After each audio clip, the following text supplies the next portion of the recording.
does a little bit of an end run around the more, certainly the longer term sorts of procedures that you need to go through in order to get citizenship here. So, and while he didn't have a driver's license, he did have a Wisconsin ID, an administrative ID. I don't know if you've seen this, but it looks very much like a driver's license, except at the bottom it says in red letters, this is not a driver's license.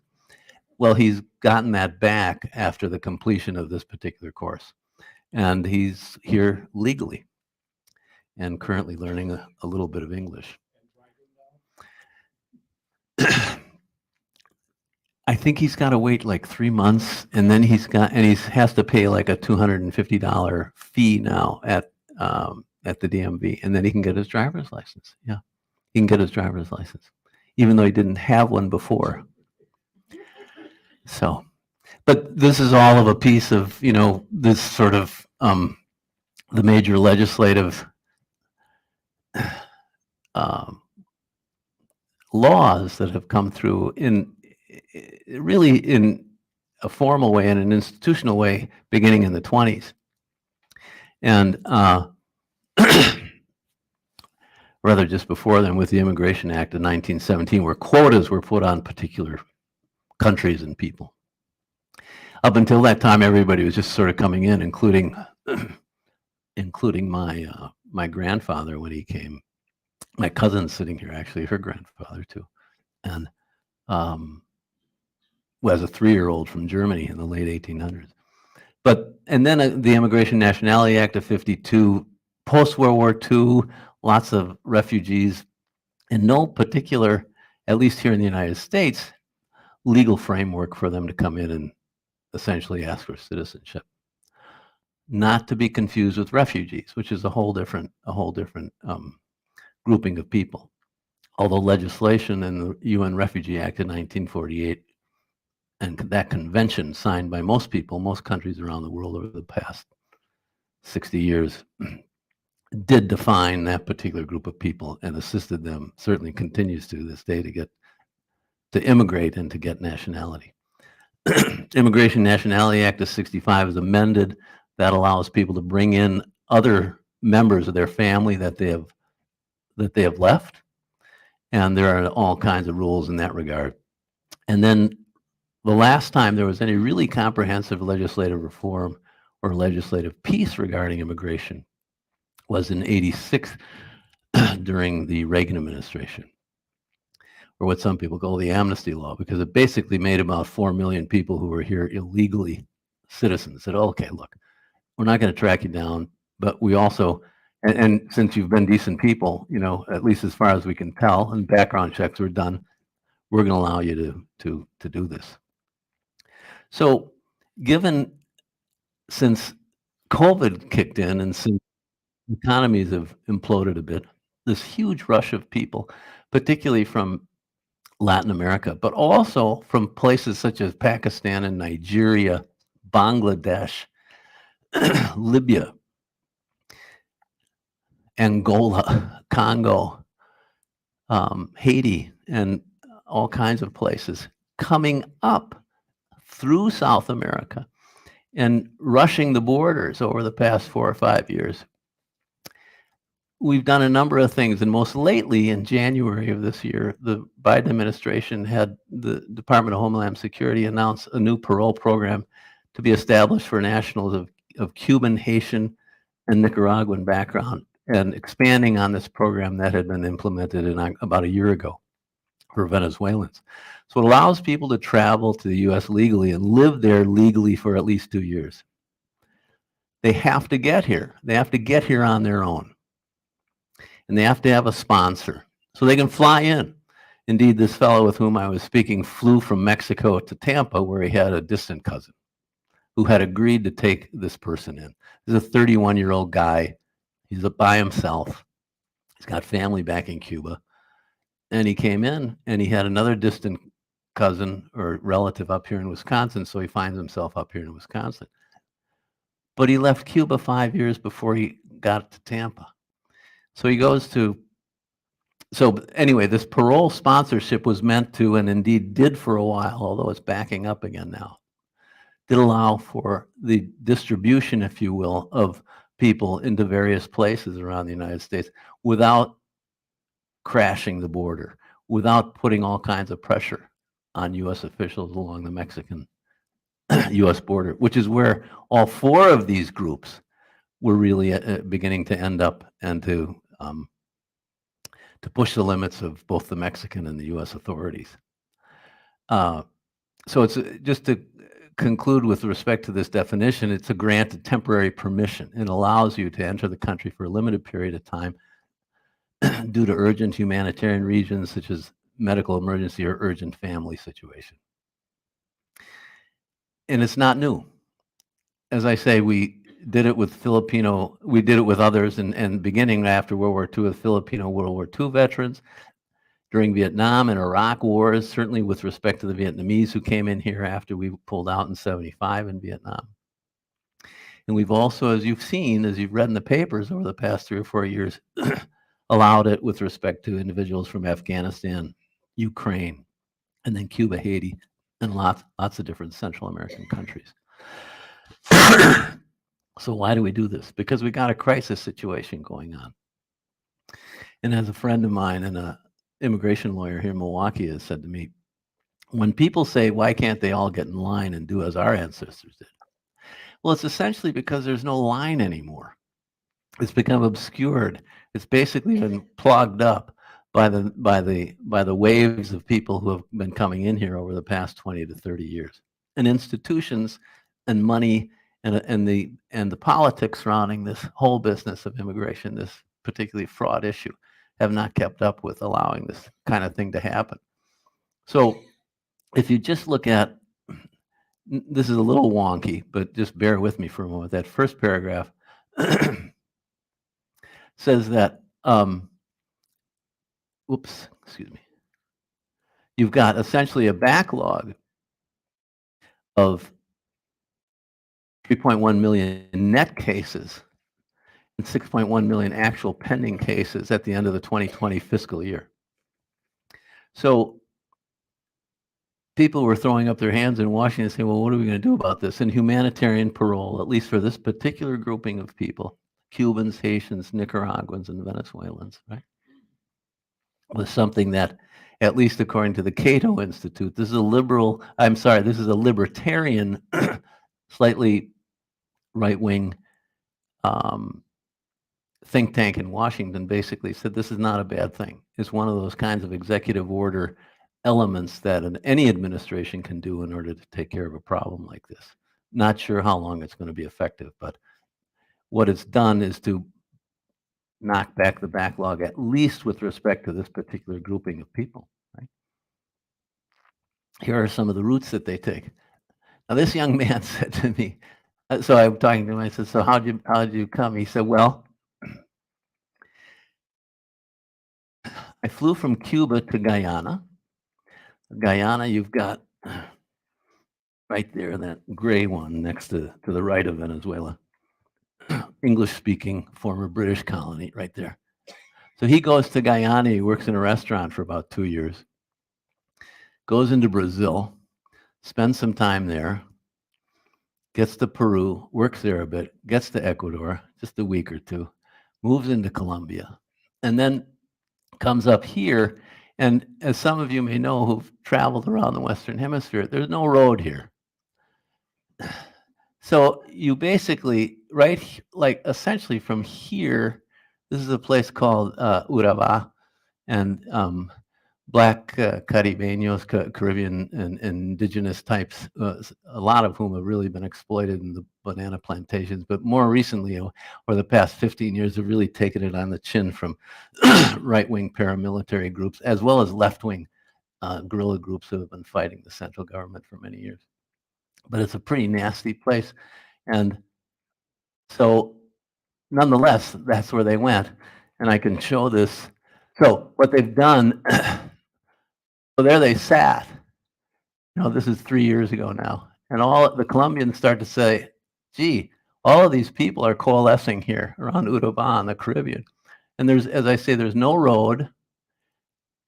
And so so entrepreneurial Colombians started to move them into Panama. The next country up is Panama, all right? But there's no road there, and this was a decision made by the powers that be in the 50s when the Pan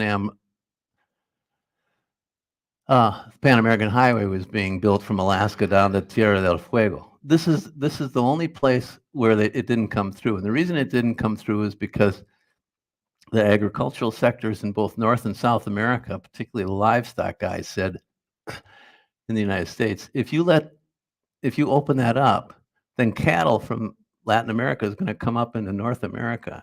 And they carry this, it's a screw worm, and it's a parasite.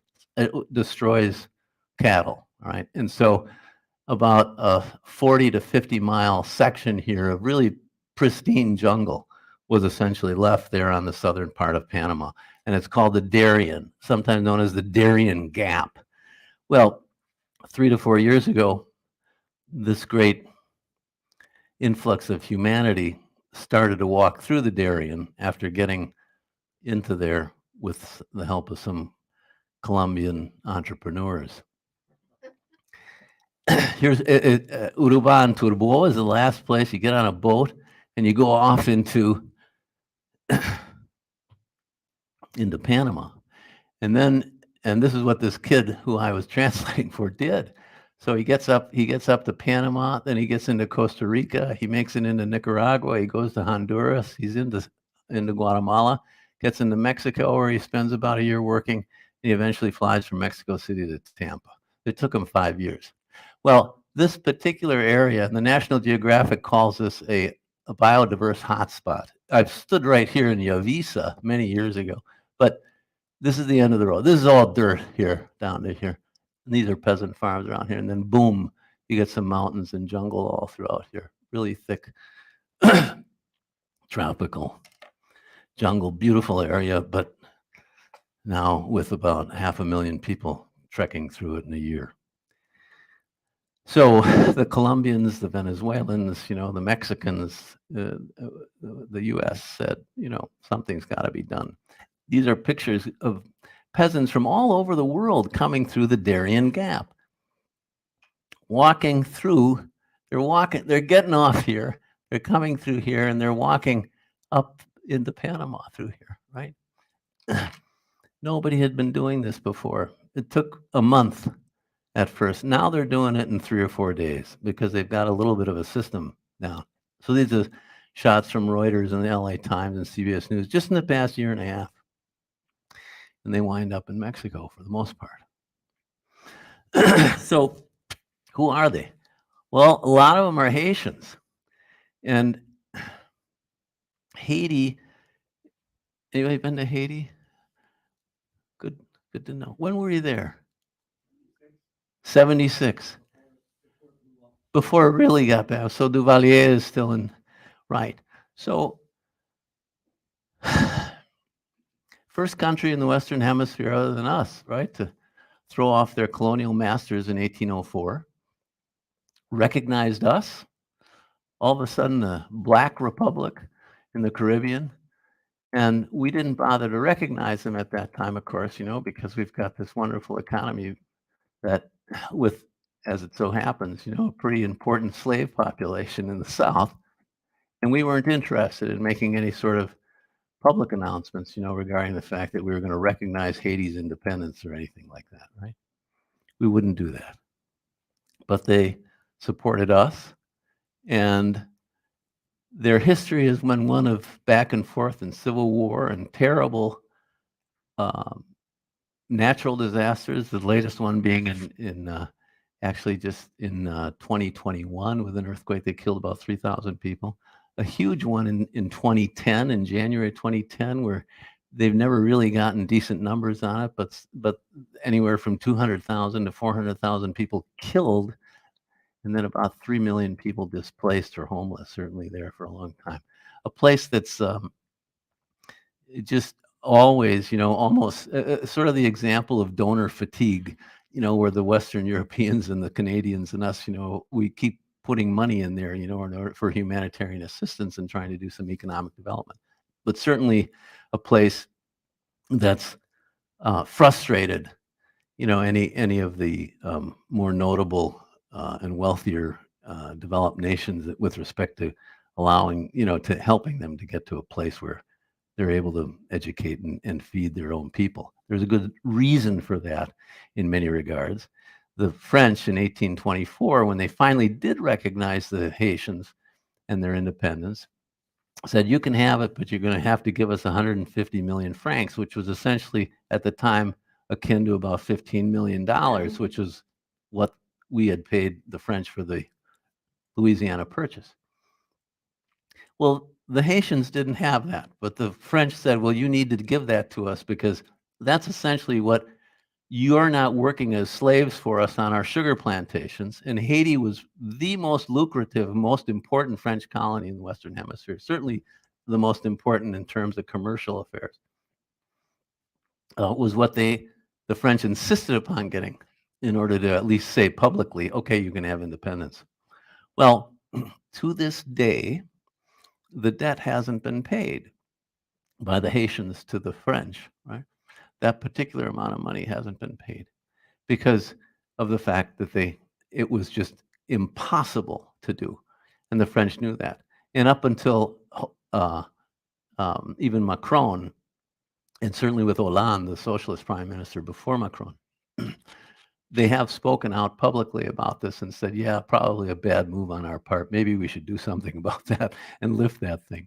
But it's been one of these weights that the Haitians have dealt with throughout their history, and which has essentially prevented them, from having, at least in one regard, an indigenous sort of very vital kind of financial sector in a capitalist sense. Not to mention infighting amongst different political groups, divisions between mulatto elites and blacks, and the distinction there that Duvalier exploited, and our occupation of the place from 1915 to 1934. We went in at that time, and of course, we're talking about expanding our particular influence, and we decided to go in there after a coup the year before in 1914, and we stuck around until 1934. Interestingly enough, the Germans happened to have some interest there, and there was some big investment by German economic interests there, and we basically kicked the Germans out at that time, thinking about, as war, of course, is brewing, indeed breaking out in 1914. And we stuck around and put in a constitution and also allowed American financial interests and investment to go in there and put in plantation agriculture, which was a big thing, particularly with small peasant agriculture, another big shift. Duvalier family comes in 57 to 86. He's protected pretty much by us because right next door is Cuba. We're concerned about the Cubans. We have used we'll talk about this perhaps a little bit in December, but with Raul Galvan, but we felt that as long as there was stability there and done so by the Duvaliers or whomever it happened to be, that was okay with us. And we had a relatively robust economic development program there. Then you've got more recently this earthquake that I mentioned in 2010. And then all of a sudden, among other things, and I'm skipping over some things here, but the assassination of Juvenal Moïse in August of 2021. In an earthquake about at the same time in August, actually, just a couple of weeks after his assassination, resulting in 2,200, 2,300 deaths. There it is. As you can see, it's just across the straits there from Cuba, and part of one of two countries on the island of Hispaniola. The other one being the Dominican Republic, with whom they have fought on a couple of occasions. There's another one, and I use this in order to just show you that whole section there, because this is the real hot area here now for immigration, and it doesn't matter, as I alluded to earlier, whether they happen to be people from this particular area. If they're Africans or South Asians, they're coming in here too, usually getting in through Brazil and coming up through the Darien Gap there. Here's Duvalier, a physician, came in 57. Interestingly, he flirted with the Eastern Europeans in the early 60s, and Kennedy talked to fellow named Juan Bosch, who was then the president of the Dominican Republic, and essentially tried to get Duvalier out of there because Kennedy was a little concerned about the guy, not only his authoritarian streak, but his corruption and the fact that he was talking to the Eastern Europeans at that time about investment.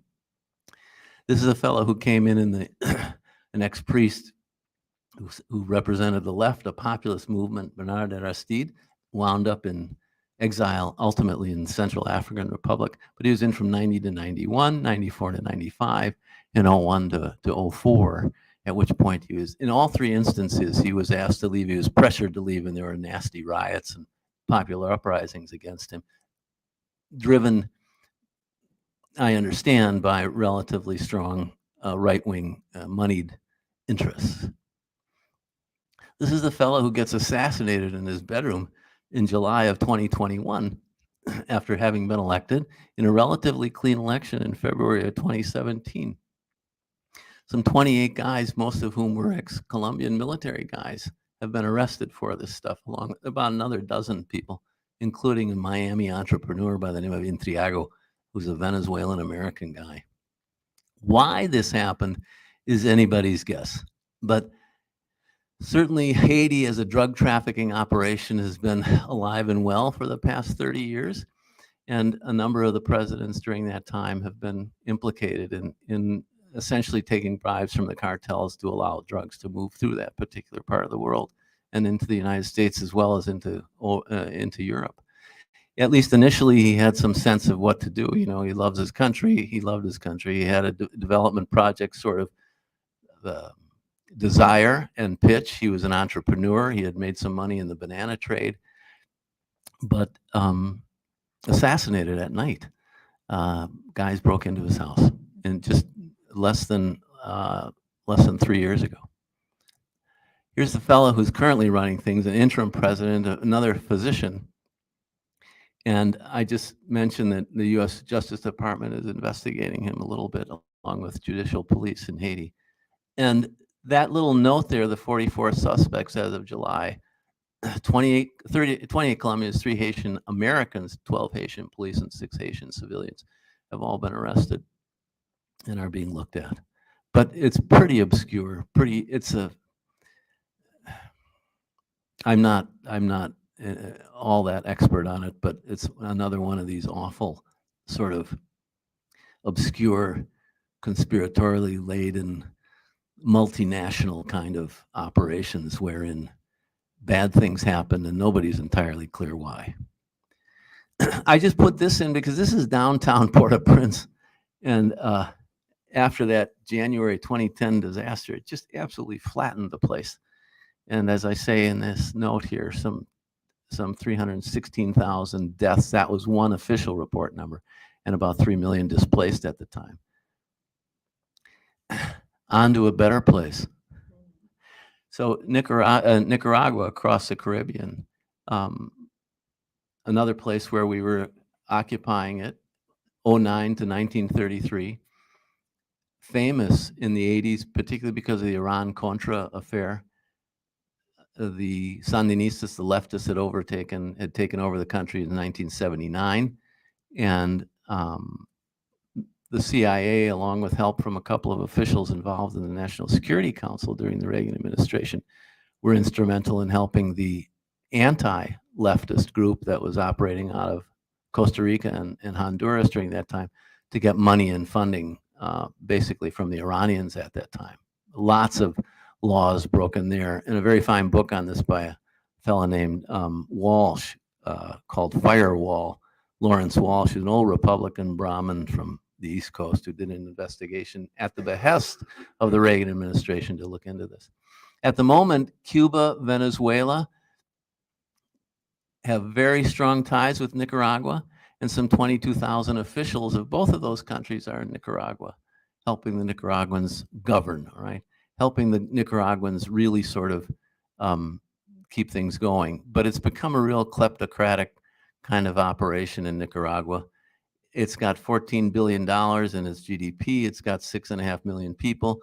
Remittances, which are an important thing, i.e. money sent from people abroad into the country in order to keep things going, is a 22 to 30% of your GDP. This is huge.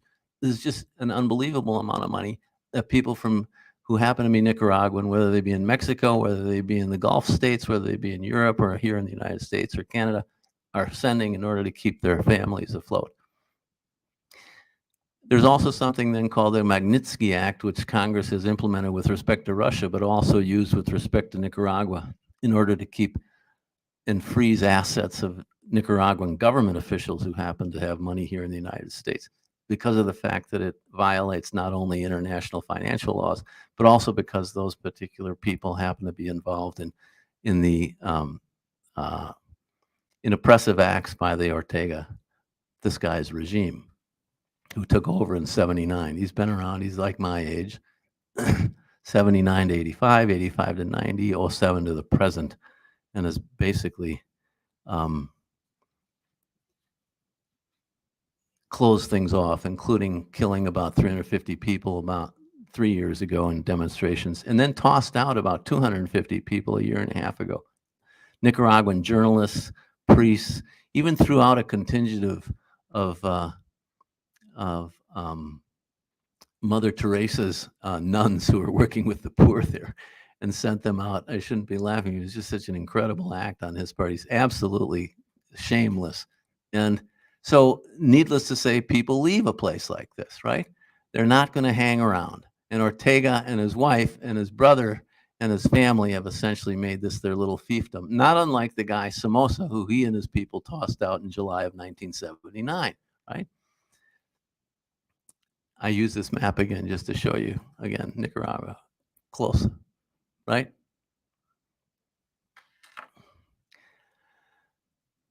This thing of remittances is a big deal, and I've mentioned it on many occasions when we've talked here about international affairs and stuff, and it's one of these things that has, certainly in a post-World War II era, is extremely important for countries that aren't able to basically take care of their people.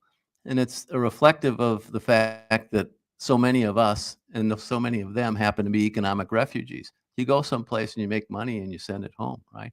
Not unlike the Polish plumbers in England, right? After the EU allowed basically travel throughout Europe, without any kind of passports.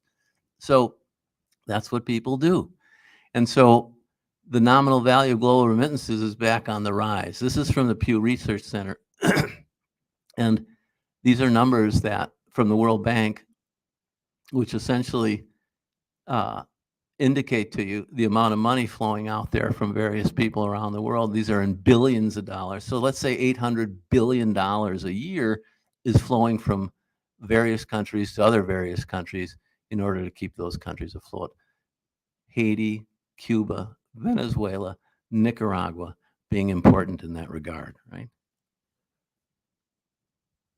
And then just another perhaps slightly related element here too, which is an interesting sort of graphic regarding the foreign-born size and share of the U.S. population from 1900 to 2018 as we speak. This is the latest I could get to 2018, but it's at about 14% here in the United States. Not unlike it was back in the heyday of people coming in the first decade and second decade of the 20th century, about 14%. You have, you've got, having grown up in West Bend when it was about 8,000 people and gone to high school and grade school there and everything, and come back, a million years later and teaching Latinos up there English, and also dealing with about 21 to 24 different Afghan refugees in West Bend, Wisconsin, is a striking indication, of how things have changed, certainly. So why is all this migration going on? Well, among other things, and I'll just zero in on human rights. One can talk about the economy, one can talk about climate change, one can talk about autocracies, coming to the fore and democracies being tossed out or diminishing. But according to one scorecard, the World Justice Project puts out this every year, and it just shows that human rights fell in 3 out of 4 countries from 2016 to 2023. Interestingly, so the red marker means that human rights respect and implementation has fallen in your country. There we have that. Brazil, right? India, China, of course, Iran, you've got there. You've got Egypt and Sudan. Sudan's never, where I served for a while, is never on here because they can never get in there and measure anything, you know. It's just not unlike Afghanistan a lot of times. But I thought it was a rather striking graphic in this regard. So that's one thing that's also happened besides the fact, besides of the pandemic and climate change and just outright population growth and countries' inability to take care of their citizens. This is another graphic that I thought John Katska would like, and it's from a group called the Visual Capitalist, and they're essentially researchers, but they're also graphic design guys, you know, and this is a little too busy. But if you spent the time to take a look at this thing, the reds and the oranges and the yellows are essentially indicating to you, you know, that you've got an autocracy here, where you have an authoritarian type of regime as opposed to an open and decently functioning democracy. All right.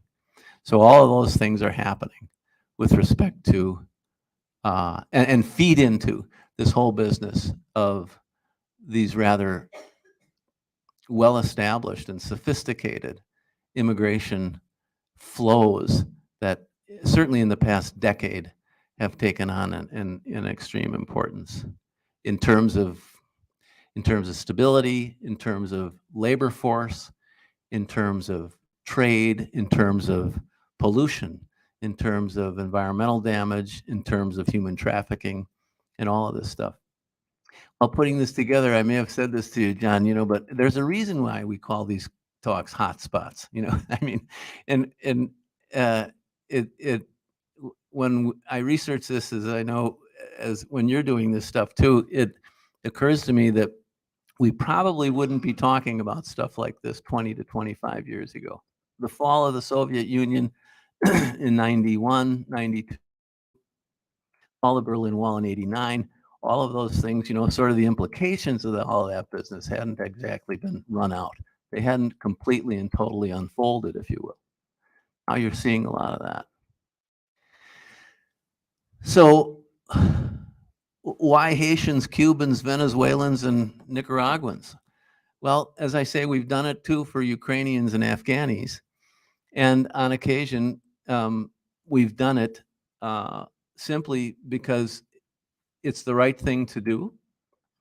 And there's that humanitarian bleeding heart element that John likes so much in there that makes that policy stuff happen.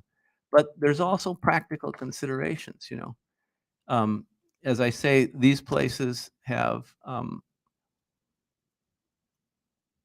the four, in any case that I'm speaking about here, and the two that I've emphasized, Haiti and Nicaragua, have been at the you know, the end of our blunt instrument on occasion. But we've done it, and I've got a list here that I don't have up here, but I'll just go through it real quickly. And it may give you an indication, you know, that there might be a little bit of an ideology with respect to these kinds of decisions, right? But you've got Hungary, the Philippines, Hungary in the 50s, the Philippines 59 to basically the present, the Middle East and communist Eastern European countries, Cuba, as always, 1960 to the present, right? Some type of favorable treatment of the Cubans, right? China, 62 to 65, 1990. Turkey, right? 1963, where Russian Orthodox were allowed in during that time, who had been in Turkey for decades, for generations, right? Czechoslovakia in 70 after Dubček gets thrown out. Soviet Union, certainly, 71, 1977, 2014.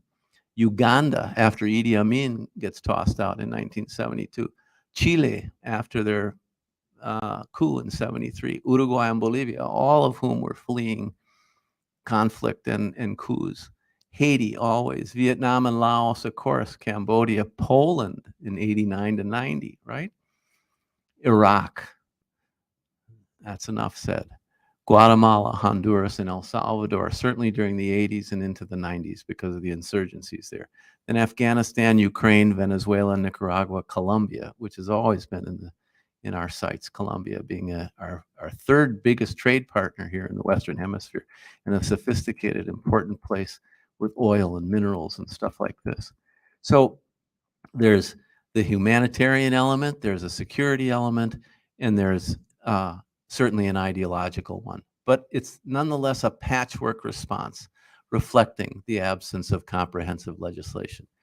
And interestingly, these areas, as easy as they are because of an accident of geography to deal with,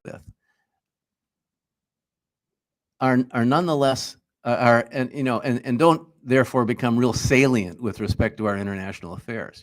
The Middle East, Afghanistan, Pakistan, Western Europe, those places are usually on the screen. But as autocracies get bigger and more more numerous, if you will, as climate change takes place in a bit more of a rapid manner, places in Central America and Latin America, I am suggesting, are going to become a bit more important again. In 1981, Reagan's national security advisor, a woman by the name of Jeane Kirkpatrick, said, the most important place in the world today is Central America. And I laugh at that because everybody at that time, certainly including some of us sitting here, were Atlanticists. You're always looking to Western Europe. That's where the action is. That's our most important security and economic concern. Now, in the next 10 to 30 years, maybe not, since Central America happens to be important again.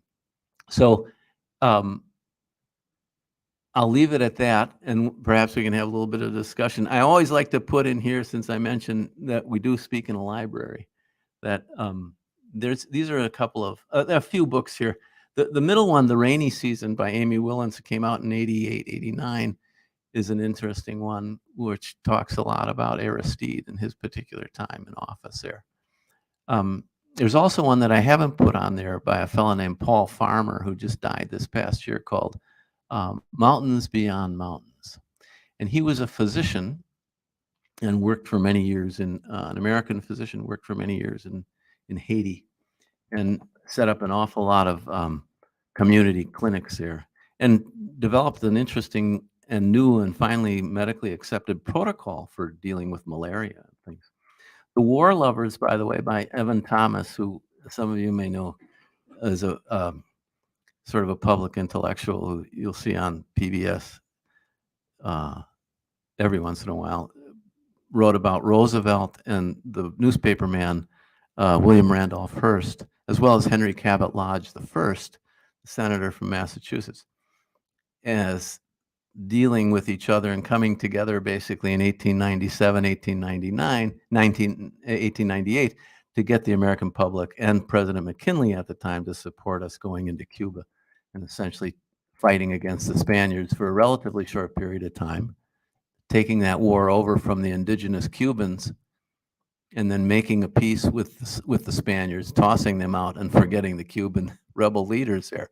But he talks about manifest destiny and the politics of that time, and it's a fast read. If I was going to recommend one of those, that's the one that I would recommend.